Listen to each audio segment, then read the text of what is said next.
เด้อปจองหัดจูเด้อเงเลือกหัดเด้อ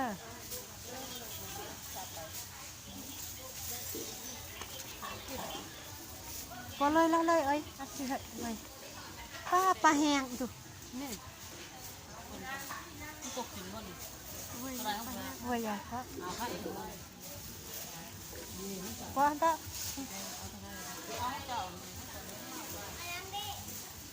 มันนี่แกะเอายังได้อะไร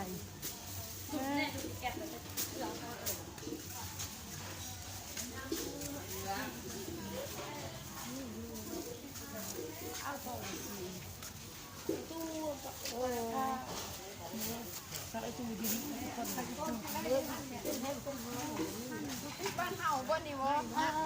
นเฮากองเท่าไรกอง10,000สามกอง20,000บ่ได้บ่บ่น่ะสามกอง20,000นี่ลูกมันจัง20,000ลูก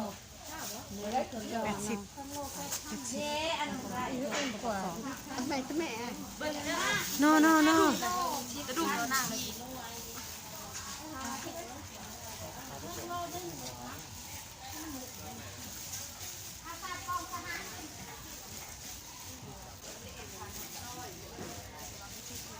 สุดจะได้หนอตลาดแหลงนะเอ้ยโอ้ยไอ้เจ้าปรองเอ็นไอ้เจ้าอันพริกเอ็นมันกี่ยำก็ได้ไอ้เจ้าไอ้พริกเอ็นมันกี่ไอ้เจ้าปรอง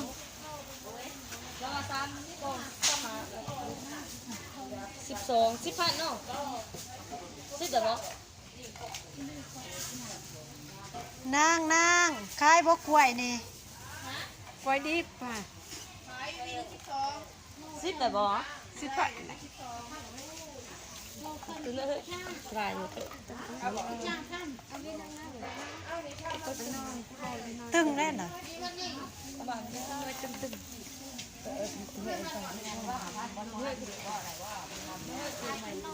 ตลาดแหลงเมืองคาตลาดนี้สุดเท่านี้ล่ะบ่ยังมีที่เจ้านี่เลยที่เจ้าแม่มีทางเถิงก็มีแต่ว่าเป็นแบบพวกขายปีกนี่เถิงที่คิวรถนี่เถิงเอาไปได้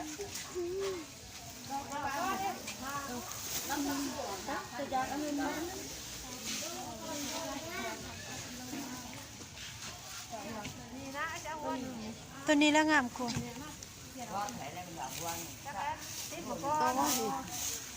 สิเอาก็เอาเครื่องโล่งกัน10,000เอาจะว่าตัวนี้งามจะก็เอาตัวนี้ใส่แพง20,000ก็บ่ได้แต่จะมี2นี้ปกติขาย15บ่ได้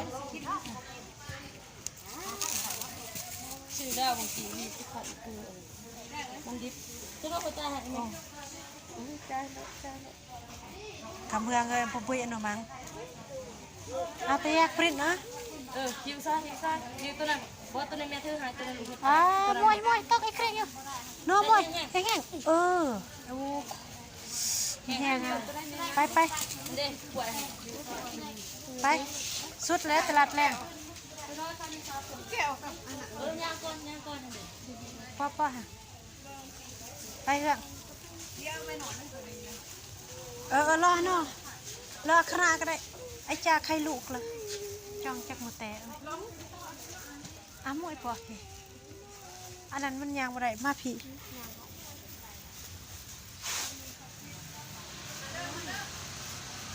ตอกยางหรอออกยังถางออกทั้งนั้นแหละ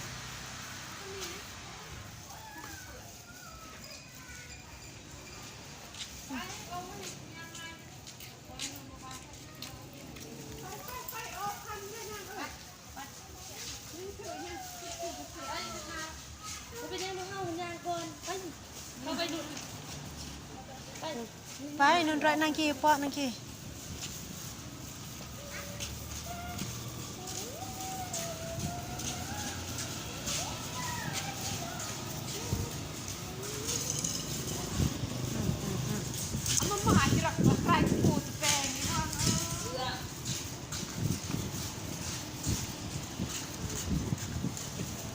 พอนะนอนนะนอนนะนอนรถ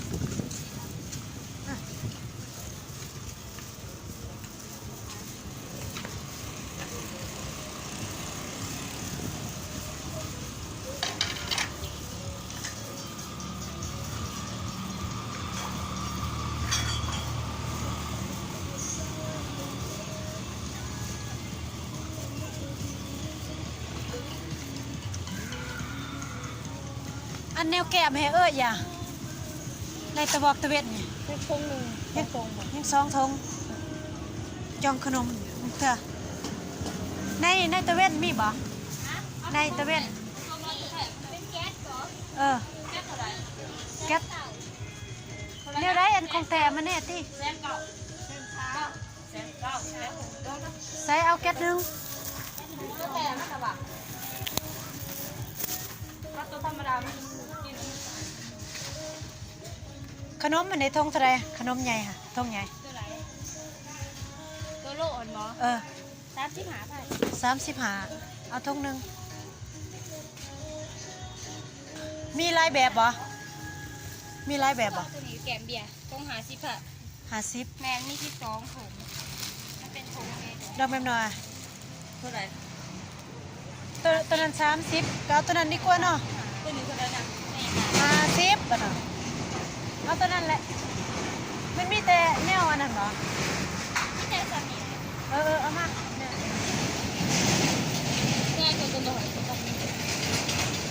บ้านมันบาง ไว้โนเตะแกนยา ได้เลยเอาอย่าง เอาขนมเอามากิน เอามากินกับซัมเมอร์ เอ้ยไม่ได้เทียนเนาะ คือเป็นแก๊ส เว้ยเอามาไล่เท่าไรบ้านี่กับ200,000มา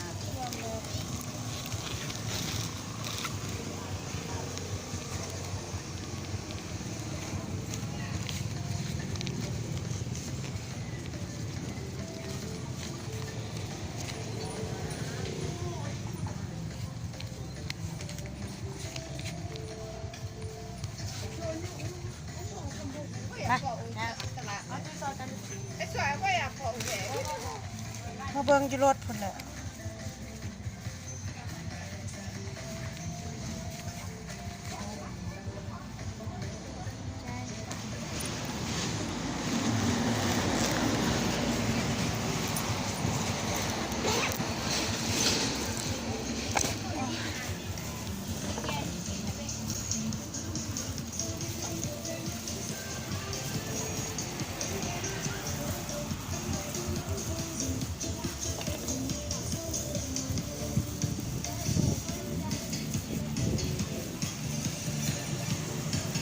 อร่อยคาบเดินกี่แน่ตีแยกตูโยกแกอร่อยคาบเอ้ยประคามตัวต่อแกแกรถเตอะกระตุกแกเลยทัน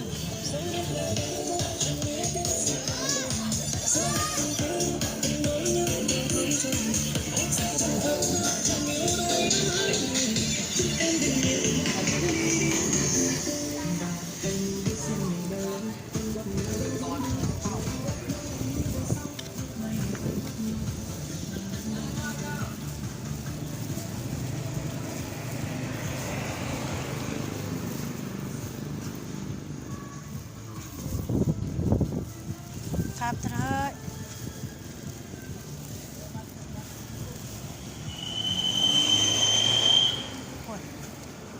เอาหม้อไหนปองเอ้ยนายจ้องมาอันน่ะอะไรรถได้นอนแน่เบื้องนอกอยู่